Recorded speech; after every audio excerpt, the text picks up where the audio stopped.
In this quick tutorial, I'm going to show you how you can remove Google account in Realme phone. So let's get started. So first, tap on setting, swipe down, and you will see Google. So tap there, tap on account. Now tap on manage account on this device. Now tap the desired account that you guys wanted to log out. So for me, it's this account, and simply tap on remove account. And it's gonna ask you, are you sure that you're gonna lose protection?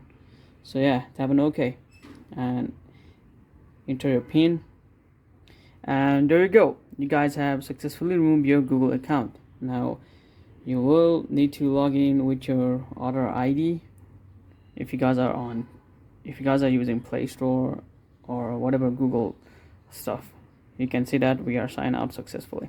So yeah, it's that simple to remove the Google account from the Realme devices. See you guys in the next one. Peace.